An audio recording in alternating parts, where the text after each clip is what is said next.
Awesome. Thank you all for sharing in the chat how you navigate your Google Drive. There are a lot of ways to organize your Google Drive. And some of the most common ones I'm not going to share with you today, mainly because they're common. A lot of people already know them. If you don't, totally drop that in the chat. We will help. I will help answer those questions as we go. Grisha, can I have sharing access?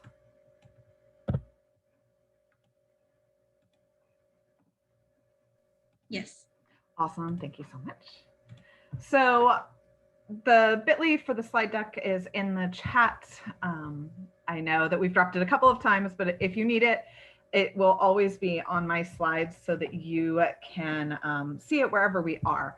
Today, I'm going to share the slides with you, but I'm also going to demonstrate it so you can see what it looks like in my drive, so that you've got that view as well. So if I ever move off the slide, know that you have access to it and you can go back and look at it.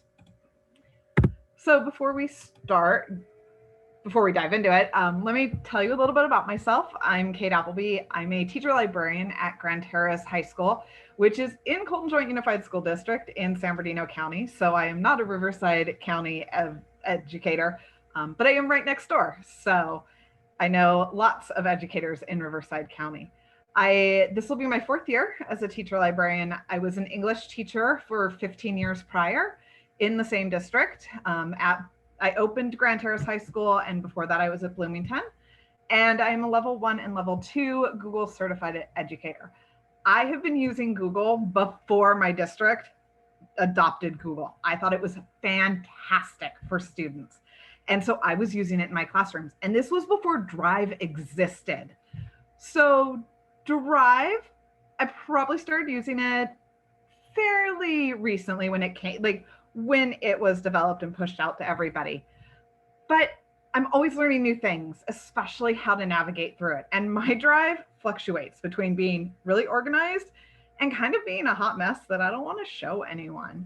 And it's okay. However your drive looks, it's fine. It's how about how we navigate to get to what we need. So again, it's an ongoing process. Organization is an ongoing process. And the recommendation that I've heard from several people has been, do not try to set a day aside to organize your drive. Find a 15-minute chunk and be like, I'm going to work 15 minutes on my drive.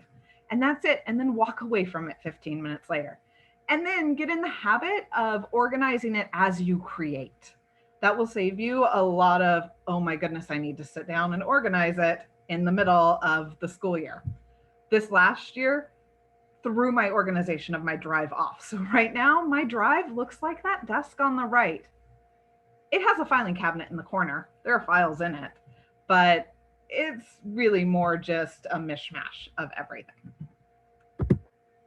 So if you live in Southern California, you know that driving is an adventure every single time. And that when I want to get across town, the route I take is going to differ depending on what my purpose is. So sometimes it's like, I'm going to take this freeway and then I'm going to take these surface streets and then I'm going to hop back on the freeway because that part of the freeway that I wanted to cut out gets really crowded and is nasty, or there's construction work going on, or I'm taking surface streets here because it'll just be easier. Your drive is like that. There are different routes to navigating to where you want to get, but it really depends on what you're trying to get to and what your purpose is and what's going to make the most sense for you. And it's a combination. So we're going to talk about 5 ways to kind of navigate through your drive. One are the AI predicted files, and these can be found in 2 places. The second is Workspaces, which is my new favorite. I adore Workspaces. I don't think I use them as much as I should be using them, but they are phenomenal. The next is Starred, which I wasn't using until this last year because honestly, I was like, what's the purpose? Finally, there's shortcuts, which are terrifying if you've never used them. I'm going to be honest. I kept seeing the shortcuts icon. I kept seeing the option to add two shortcuts, and I kept thinking, they're out of their mind. I don't know what this does. But like everything, you try it, you figure it out, you learn what happens when things break, and it's not so scary anymore. And then there's creative naming.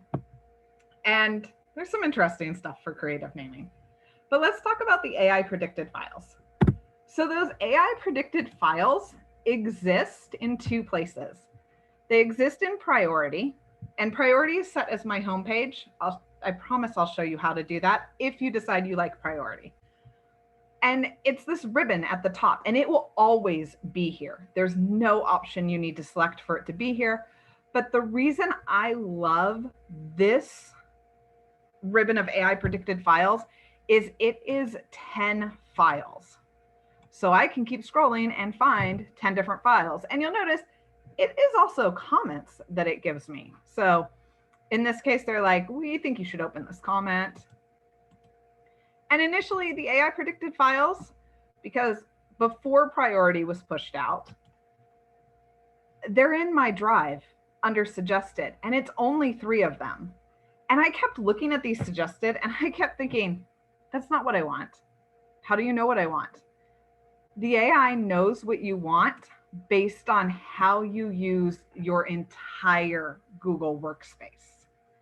And so it's important to know, how does it know this? So the 2 locations, I happen to like priority again because it's 10 files. It's not, the suggested is 3 in my drive. Here's how the AI knows what files you want. It says, hey, who are you frequently sharing files with? And it will suggest those files. It also will look at when your relevant meetings are. And this is where the AI can get really nice, is it may see that I have a meeting with my assistant principal. It will notice that I have these recently shared files with same assistant principal. And all of a sudden my AI ribbon is saying, you might want these files, which is kind of cool. Or it may notice that I keep opening the same file at around 2:30 every day. So in the afternoons, the AI starts to go, hey, you might want this file. So it's not just your most recent. It really pays attention to how you are accessing your drive and what you're accessing in your drive at certain times of the day, when your meetings are, who you've shared files with. So the AI predicted files is kind of a cheater's way to navigating your drive, but it is a brilliant way so long as you are using your Google Drive and your kind of all your Google Workspaces, like all the tools within there. That helps the AI know kind of who you are as the end user. So if you're looking at your AI predicted files and you're like, these don't seem relevant, it's still trying to figure out who you are and how you use your files. So let's talk about priority. And I will be, if you've got questions, put them in the chat. I will check it every so often. I'll answer any questions you have. Priority, like I said, I've made it my homepage. And we'll go to settings so that you can see this. It's that gear icon. I will say priority is not available to free Google accounts, and it may have to be turned on by your admin, like district-wide. I'm not on that end of things, so I'm not entirely sure on that one. So when you open up your settings and you scroll down to general, you'll see a variety of checkboxes that you can toggle on. Now, remember how we talked about that in my drive, this suggested ribbon of AI predicted files may not be there for you? The reason it might not be there for you is you might not have checked that very first box under suggestions, which says make relevant files handy when you need them in quick access. It'll now say in suggested. That's how you get this ribbon of those 3 AI predicted files to show up in my drive. Additionally, if you like priority and you want to make it your homepage, so you want it to be the thing that Google Drive opens to, It's that third box, make priority my default homepage. So those are the two settings that I highly recommend. Again, make priority your homepage is up to you. Turning on suggested in my drive is up to you, but I think they can make navigation a little easier. Why priority? The reason I love priority is this tool called Workspaces. It is a game changer, honestly. So I want you to think, follow along with me in this metaphor really quickly for Workspaces. You've got files and folders in Google Drive. These are like the tools in your tool chest, which for me happens to live in my garage. They might be the other tools you have around. The scissors in my junk drawer, my grommets in my crafting box upstairs, fabric that I just bought, so it's hanging around in my dining room. And I need to use that fabric. I need to pull my grommets. I need to grab the hammer out of my tool chest because I'm working on a project that is going to require those three tools. So even though those tools all live somewhere else, sometimes we need to pull them together to work on a project. So Workspaces is the best way you can kind of organize and navigate for projects. Workspaces live in priority. That's the only place they live. And they're under it. It'll say Workspaces. If you have none, it may have a suggested Workspaces for you. Everyone will always have this create button for their Workspaces. So there are a couple of, when you're looking at this workspace kind of launching page, you need to be aware of. There are workspaces that are active, and there are hidden workspaces. And if I choose, Travis, you are, I promise I will explain that. There's several ways we do that. So hidden workspaces are ones that you're not currently using. And so you'll see that my active workspaces have all my files. My hidden workspaces just have the title. The big caveat with Workspaces is it is only files. You cannot add folders to your Workspaces. But I want to show you kind of, even if you're like, but I have all of those in a folder already, why would I want them in a workspace? My Leadership for Diversity Committee workspace currently has these 4 files in it. Awesome. I have in my drive a Leadership for Diversity folder, but you'll notice it's got multiple folders nested in it. It has within those folders, I've got more folders. And so if I really want to get to our most recent agenda, I've got to navigate several clicks down to get to that agenda. Or I can add it to a workspace. And there are 2 ways to add it to a workspace. Well, first, let's create a workspace. So I'm going to come back to priority. I'm going to choose create. We're just going to call this workspace test. As it creates it, it will give me a pop-up box. You'll notice there's a 25 file limit. So you're probably not going to have a project you're working on that's going to have more than 25 files. If you do, you may want to think about what the relevant files actually are. And you can choose to just be done. You've created your workspace, or you can add files. If you're going to add files to your workspace, a couple ways to do that. You've created your workspace, you have this box, click add files. It will open up kind of this navigation bar to the right, and you can find the files you want to add. You can also toggle through. So you can look at different areas where they might be. You can also search for them. So I know that I wanted that 731 agenda,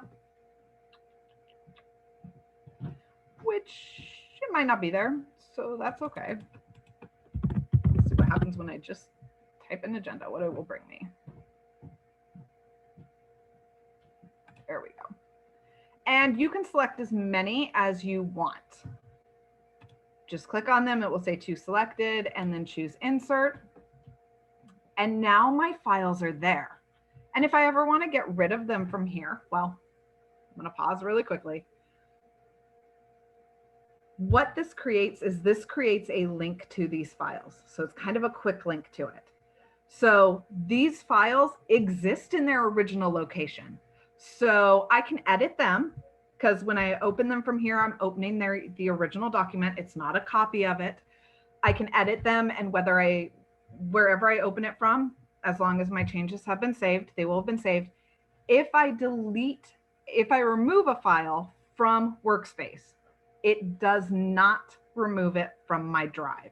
It just removes it from the Workspace. It's the same as I had my hammer out for this project, and now I've removed it from the project and it's back in its tool chest. Except in this case, it was always in both places. But if I click on the 3 dots, I can, it's already added to a workspace, but I can remove it from a workspace as well. So I've not played with it. I think, let's just see. I think I can have the file in multiple workspaces. And look at that, I can. It's here, and it's also in my test one. So this also doesn't limit you from having a file in many locations. So workspaces are fantastic for that. But let's say I'm now done. This is a project I'm no longer working on. How do I get rid of this workspace?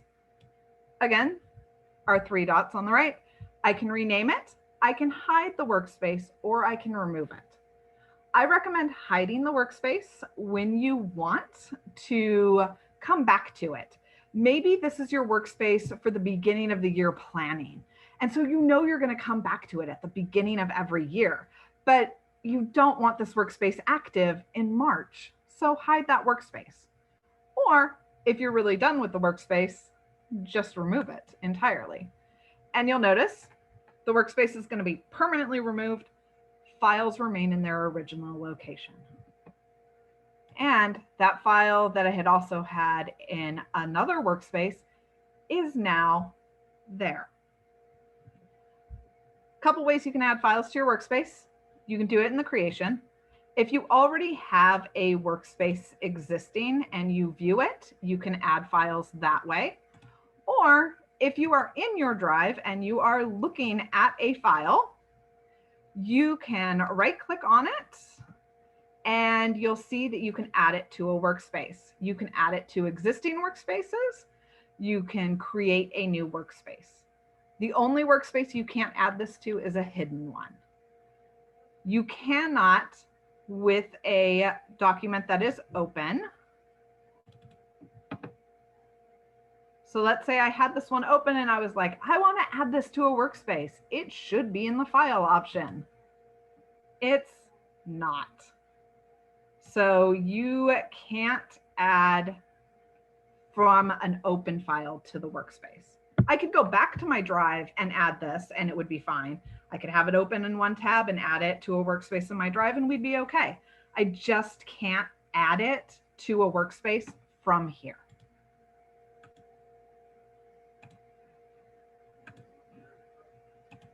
Couple of things to remember for workspaces. You can only have 8 active ones.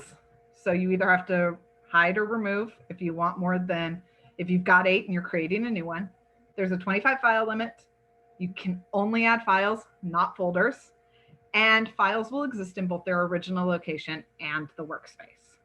So I recommend using Workspaces if you've got a project you're working on. It's an easy way to take files from different folders and make sure they're all in one place rather than trying to put them all in one file. Next up is starred. Like I said, I didn't use starred until this year because I was like, I know what starred does. I don't see the purpose in it. But I found the purpose in starred. Unlike Workspaces, I can add both files and folders to starred, which is fantastic. Like Workspaces, the files exist in both the original location and the starred page. I would use starred instead of Workspaces when I have folders that I need quick access to, and when I have a file that it's really the only file that I'm getting quick access to. It doesn't make sense to have a workspace and only have one file in it. It does make sense, though, to star a file so that I can get to it in my starred page here, because this is still easy to navigate to. It's just on the left-hand menu. So in my starred, you'll see that I have, these were my class folders last year. So even though when I named them, they are still at kind of the top of my drive, it was just easier for me to get to them in starred. I also had the individual things that I was working on, and so I starred them so that I could easily find them instead of searching for them. This Chromebook checkouts document is buried 3 folders deep. It doesn't make sense for me to click those 3 folders to get to this. It doesn't make sense for me to search it in my drive because I probably can't remember the title of it. So I'm probably going to type in Chromebook and I'm going to get all my results for Chromebook. It does make sense to star that file so that I can easily come to starred and get it from here. So how do we star files? It's really easy. All you have to do is you can right click on a folder and it will give you the option to add to starred. The moment I add it to starred, let's say it's been a couple months and I'm in starred and I'm like, oh, why do I have that folder here? I don't want that folder. Right click on it again, remove from starred. If I have a document that is open, go ahead with this one. Right next to the title of my file will be a star. And if it is already starred, it will be yellow. If it is not already starred, it will be just the outline. So this is an easy way if you're working on something and you're like, oh shoot, I need this to be in that starred. Just do it right from here. It's really simple to do. So again, I would use starred when you need quick access to something, but it's not part of a bigger project. So you don't want to add it to Workspace, or if it's a folder you need quick access to, because you can't add that to Workspace.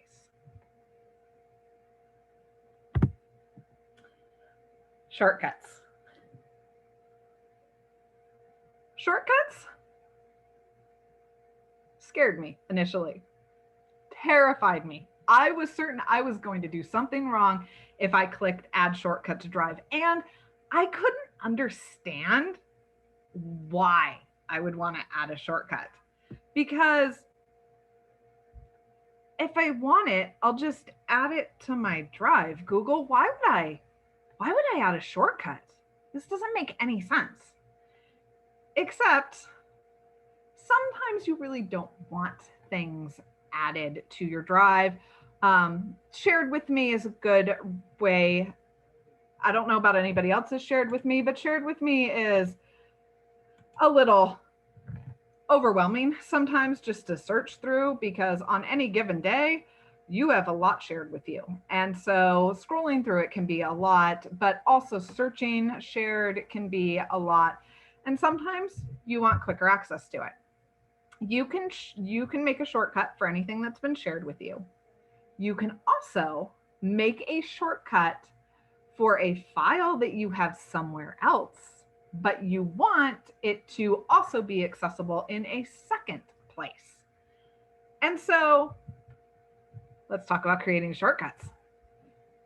If you have a file open, you will see, it may not give me this one. Oh, I may have to unstar it. I'll go back and do that.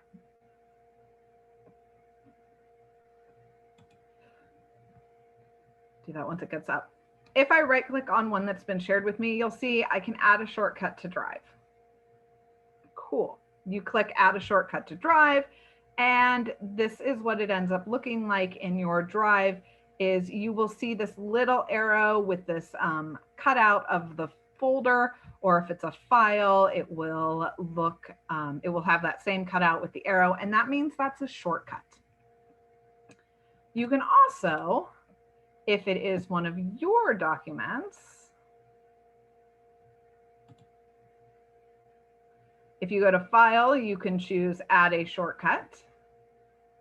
And then usually there's this same icon, the drive icon with a plus, hanging out next to the star.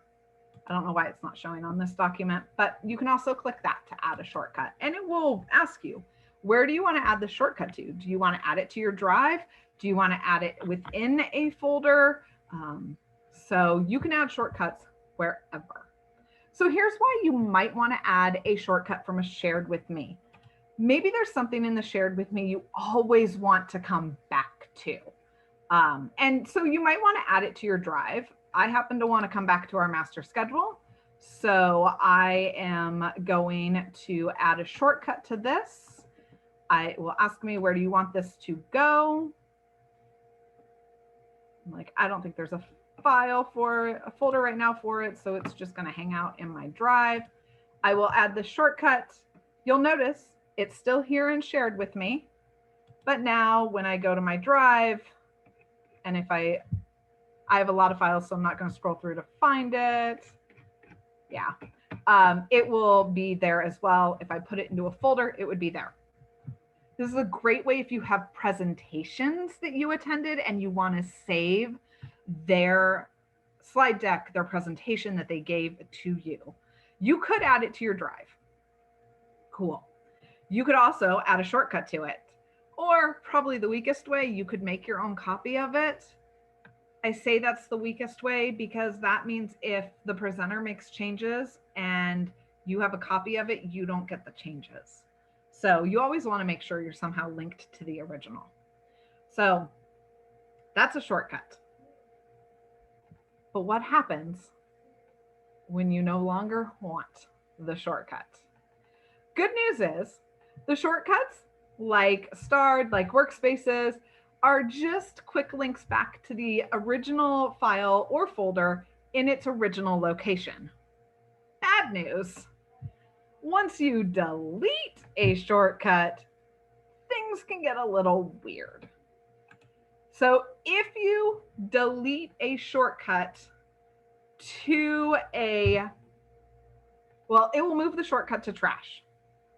If you are the original owner, so a shortcut, I had a document that I created and it's living in my period 2 folder, but I also want to share it with our district library or the rest of the librarians in my district. So I move it to our shared folder there. I create a shortcut to it. And that shortcut lives in that folder. If I delete the shortcut, the original still is in its original location. It's great. It only deletes the shortcut. If it is something I shared, that someone shared with me, and I delete the shortcut, it also removes it from shared with me, and that item is now in the trash. And if I ever want to get it out, I am probably going to have to move it to my drive. So be very, very careful if you remove a shortcut for something that has been shared with you, because it's moving both the shortcut and that shared copy to your trash.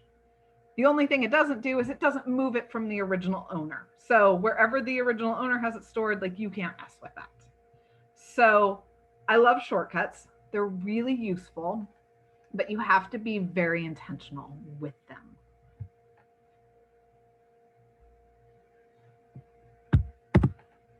But what happens when I had a shortcut from a file that was shared with me, and all of a sudden the owner decides to remove or change the access levels, so I no longer have access to it, or they trash it? If they remove it, if they change the access levels, what you will see is you will see that locked icon.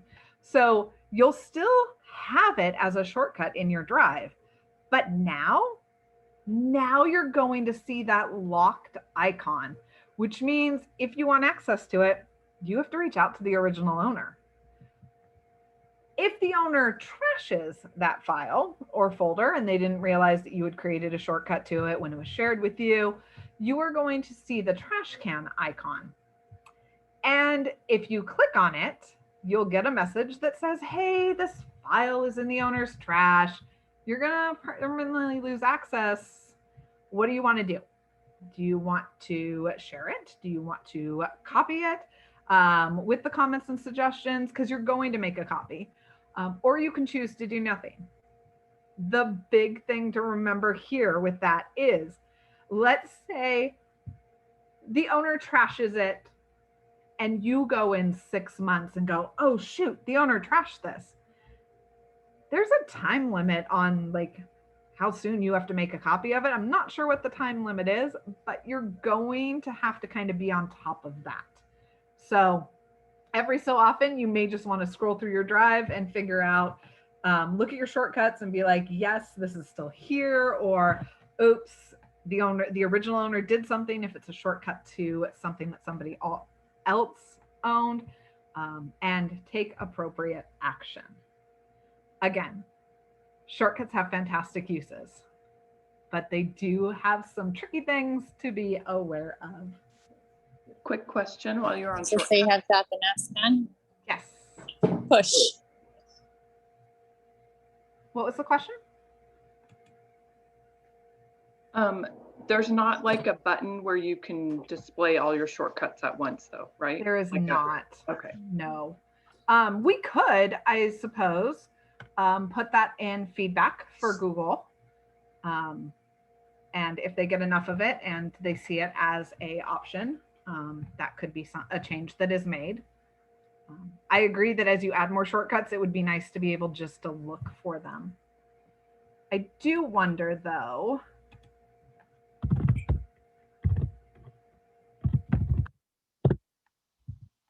if I search shortcuts, nope. I was hoping that if you searched it, perhaps you would be able to just quickly find your shortcuts. There may be a workaround. I'm going to explore that further because that's a really good question. Any other questions at the moment? And you can put them in the chat or you can unmute.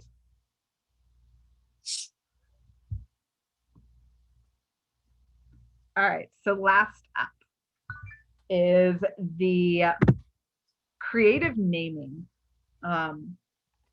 You can color code your folders. You can nest your folders. Those are all great ways to start organizing your drive.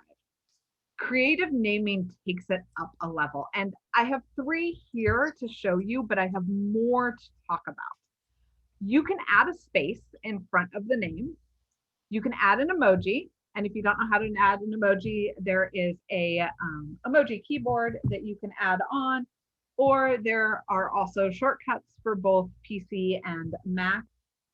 I did find at the beginning of last year, as things go, a shortcut on the Chromebook, and now I can't find how to do that again. So as soon as I find that, I will add it, of course, to this slide. Or you can add a number. So these are, and you can combine these. So just like combining different routes to get to things, you can combine the different ways to creatively name your files and folders. Because when you add spaces, emojis, numbers, and we're going to talk about symbols as well, those automatically get moved to the top of your folders, and those automatically get moved to the top of your files. So when I'm looking in my drive, you'll notice that this one had a space. These ones have symbols in front of them. I've got numbers. I've got emojis. And they're all in front of my folders that just start with their name. If I do that to my files, again, these ones are really interesting because I used quotation marks on this one. And I used parentheses here. And because I use those symbols, it moves these files to the top of my file list. But as you're doing that, there are some rules to keep in mind. First, They go in this order. Spaces will always be before symbols, which will always be before numbers, which will always be before emojis. You can have multiple spaces. If you've got one space, it will move it before everything else. But let's say I have a file that's got one space and a file that's got two spaces. That file with two spaces in front of it will move it before the file that's got one space. So I'm just going to click on this one to see how many spaces it has, and it only has one. I'm going to come rename this one. And all I'm going to do is I'm going to put two spaces in front of it. And now it's the very first folder that I see. This can be a little tricky because if you're looking at it, you're like, I don't know what's different between that one and down here. And you'll notice this one was also a number one. And the moment I put a space in front of it, it moved it out of the numbers and said, hey, you're over here now. Just kind of interesting. And so close that. I may actually, sorry, it should be switched. It's emojis and the numbers. I'll go in and fix that. It's right here. So that's spaces. Symbols. I decided this morning as I was looking at my files, I was like, wait, if there are symbols in front of the name, this means it moves it up in the organizational level. Okay, I'm gonna go play with the symbols. My husband will tell you I tried to find a pattern in how the symbols organize themselves when you use them, and I could not figure out an overarching pattern. I searched for an answer and there wasn't really an answer out there. So here's what I found out. That sometimes it will be alphabetical by, sorry, not where I want it to be. It will be alphabetical by the symbol's name. So for here, you'll see that this asterisk is before this hashtag, which is before this percentage. Cool, it all works. And then it gets weird when you start trying punctuation. This dash is before this colon, which is not alphabetical. And our exclamation mark and our question mark are now kind of in alphabetical order.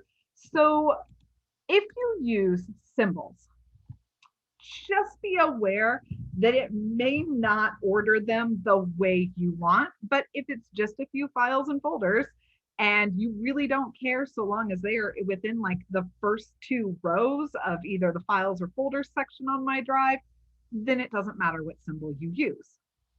It will still move it before every other file or folder. Emojis are alphabetical by emoji name, which is really handy. We'll just rename this one. Let's see, I have a palette. Let's go with the flashlight. So you'll notice that whatever this emoji is called, and I didn't check its name before I used it, my flashlight is now behind it because alphabetically, that's how they are structured. So just keep that in mind. If you use number emojis though, so these are I pulled these from the emoji options, but they're numbers. My drive reads them as numbers, so it organizes them with my other numbers. And you'll notice it put my numbers in order. It's got my 2s here, my 3 follows, my 5 follows. A couple of things to keep in mind with numbers is if you're going to want them in numerical order, use zeros as placeholders. So do 001 instead of just 1, because when you do 1 and then you have 10 or 11 or 12, it's going to bump it, and then now they're out of order for you. Hopefully you're not going above 100. If you are, add another 0 as a placeholder. If you use years, use the 4 digits. So 2021 instead of 21. Because if you use the, and it's really evident, oh, maybe it's not. I thought I had a good example of it already up here. You'll notice, like, it puts them, if I changed this, oh, sorry. I don't want to do a shared folder because I don't want to mess with anybody else. Make this 52. So now I've got the 2021, which was school year based, but it's between it. Now 52 comes after that. And now my actual 2021 named folder is separated from the other ones. So if you're going to name folders by year, I really, really recommend that you use the full 4 digits rather than just abbreviating it to 2. If you do and you are already using numbered folders, it's going to get a little strange and out of place. But if that's okay with you, then do it that way. Your drive organization is up to you. It is your choice. It's what makes sense to you. So those are just some ways of like navigating through your drive. And if you click the home button on the slide, it will take you back to those routes. You can click on the routes to get to where you want to be within this slide deck. And I would thank you all for joining me today. But additionally, I have a feedback form. I'm going to drop that in the chat for you. But if you will also leave feedback on Sketch, that would be fantastic. And I'm going to answer your questions as well. So if you have any, feel free to unmute. Feel free to drop them in the chat.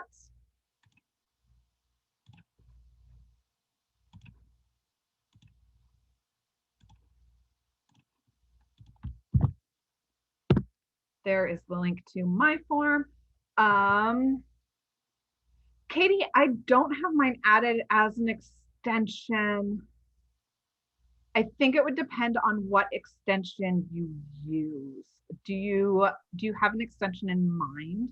I just clicked on the link that you had. Oh, the deck. Sweet. Let me go to that one.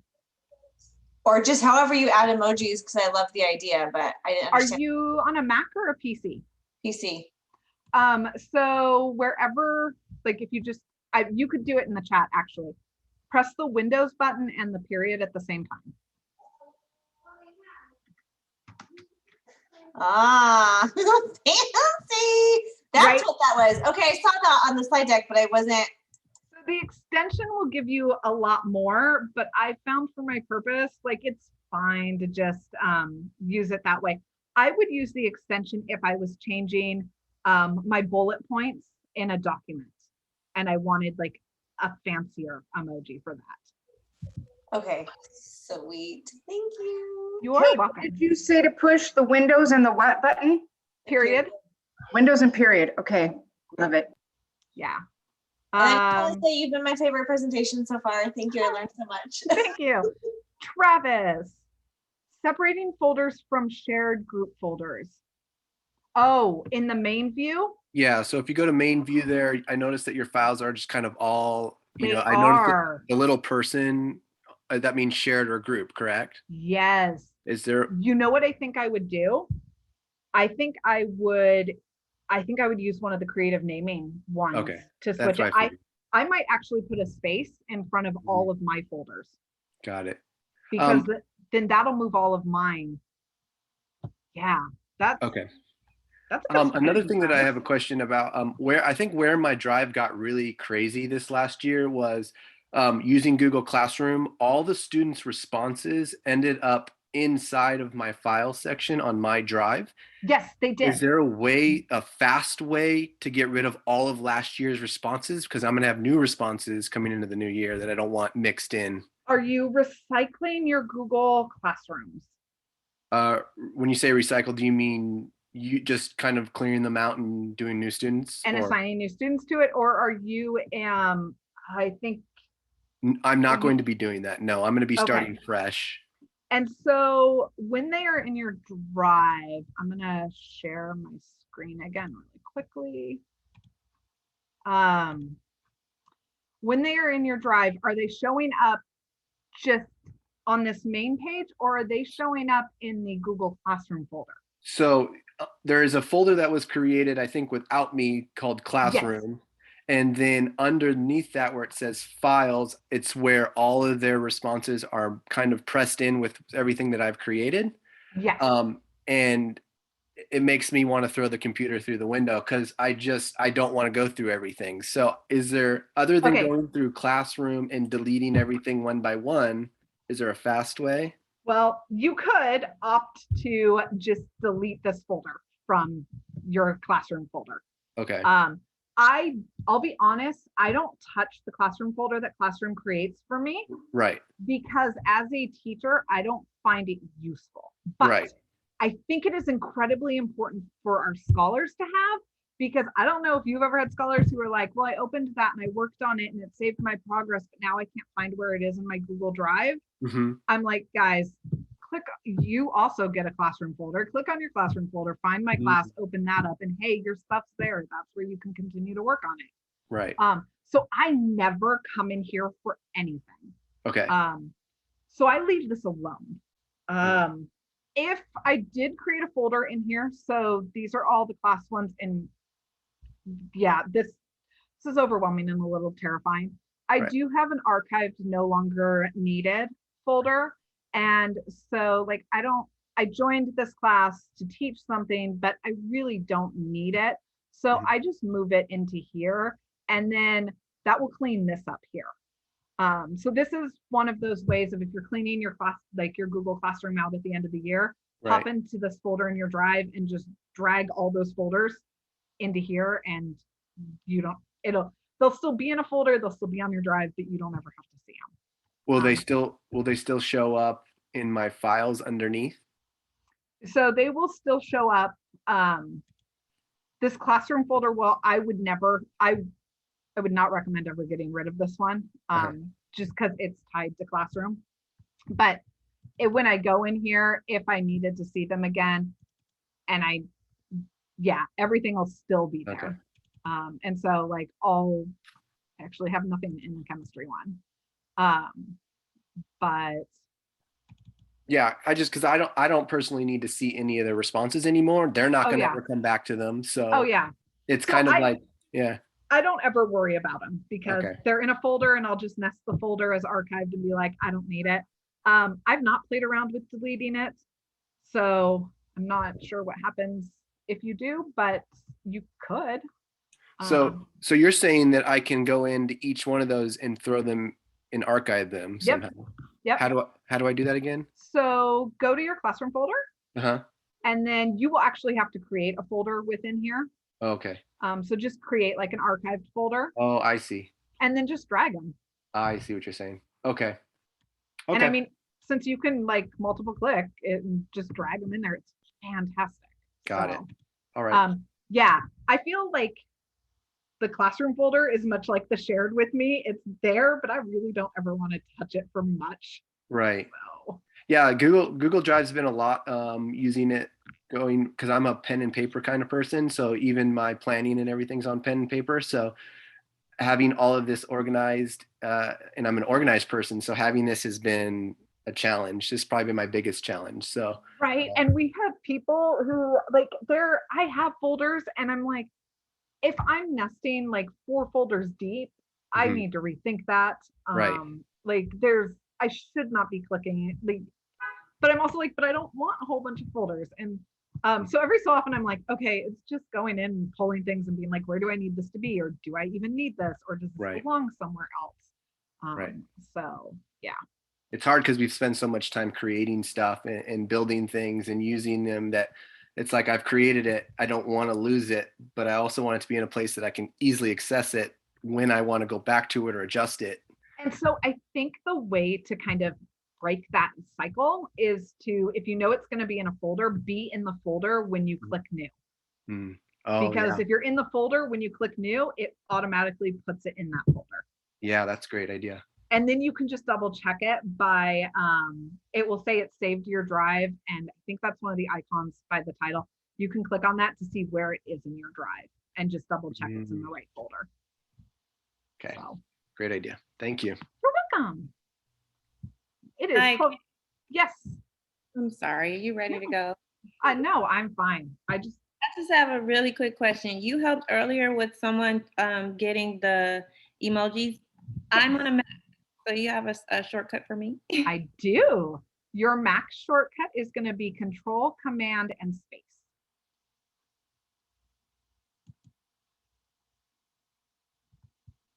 Let me know if that works for you. Thank you. Got them. Thank you. Yay. So thank you all for coming. Any more questions or anything else you want to like play with, just let me know.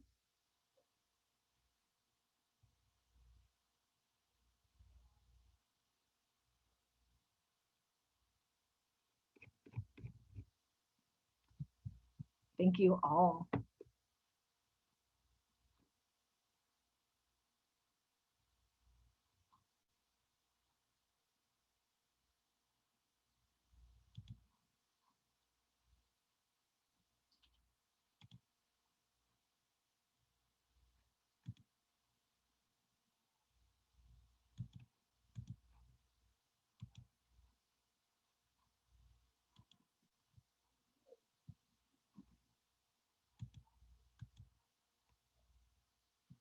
If there are no more questions, I'm going to go ahead and end our session.